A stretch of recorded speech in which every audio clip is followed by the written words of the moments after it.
ரொம்ப ரொம்ப long gap கழிச்சு வீடியோ போட்டிருக்கேன். ஏன் அப்படின்னா, நம்ம ஒரு அடிக்கடி ஹெல்த் இஷ்யூஸ் வந்துட்டே இருந்தது. ஏன்னா வீடியோ போடுறத விட ஹெல்த் ரொம்ப இம்பார்ட்டன்ட் அப்படின்ற மாரி தோணுச்சு. அதனால தான் நான் வீடியோ அப்லோட் பண்ணல. கொஞ்சம் கேப் விட்டுருந்தேன். ரொம்ப டீப்பா யோசிக்கும்போது, ஏன் அடிக்கடி ஹெல்த் இஷ்யூஸ் வருது அப்படின்ட்டு யோசிக்கும்போது, ஒண்ணு வந்து ஸ்ட்ரெஸ்ஸு. இன்னொன்னு வந்துட்டு நம்மளோட ஃபுட் ஹேபிட்ஸை வந்து கொஞ்சம் சேஞ்ச் பண்ணணுமோ அப்படிங்கிற மாதிரி தோணுச்சு.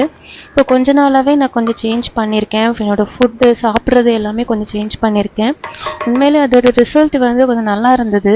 சரி, அதனால தான் உங்ககிட்டயும் ஷேர் பண்ணிக்கலாம் அப்படிங்கிறதுக்காக இந்த வீடியோ அப்லோட் பண்ணியிருக்கேன். இன்னைக்கு என்னோட லன்ச் என்னன்னா, வெஜ் பிரியாணியும் கூட வந்து எக்கு பாயில் பண்ணியிருந்தேன். இதில் வந்து நமக்கு எல்லாமே ஆட் ஆயிடுச்சு. எக்கில் ப்ரோட்டீன் இருக்குது, கார்போஹைட்ரேட்டு ரைஸில் இருக்குது, வெஜிடபிள்ஸ் ஆட் பண்ணியிருக்கோம், பீஸ் இருக்குது. அதனால் கண்டிப்பாக கூடவே நான் ஒரு 3 டேட்ஸ் எடுத்து வச்சுருந்தேன். அதை அவங்க இங்கே காட்டலை, எடுத்து வச்சு சாப்பிட்டேன். கண்டிப்பாக அதோட ரிசல்ட் வந்து ஃபுல்ஃபில்லாக இருக்குது, நல்லாவும் இருக்குது. நீங்களும் அந்த மாதிரி ட்ரை பண்ணி சாப்பிடுங்க ரெகுலராகவே. அண்ட் உங்களுக்கு இந்த வீடியோ பிடிச்சிருந்துச்சு அப்படின்னா லைக் பண்ணி, ஷேர் பண்ணி, சப்ஸ்கிரைப் பண்ணுங்கள். தேங்க்ஸ் ஃபார் வாட்சிங்.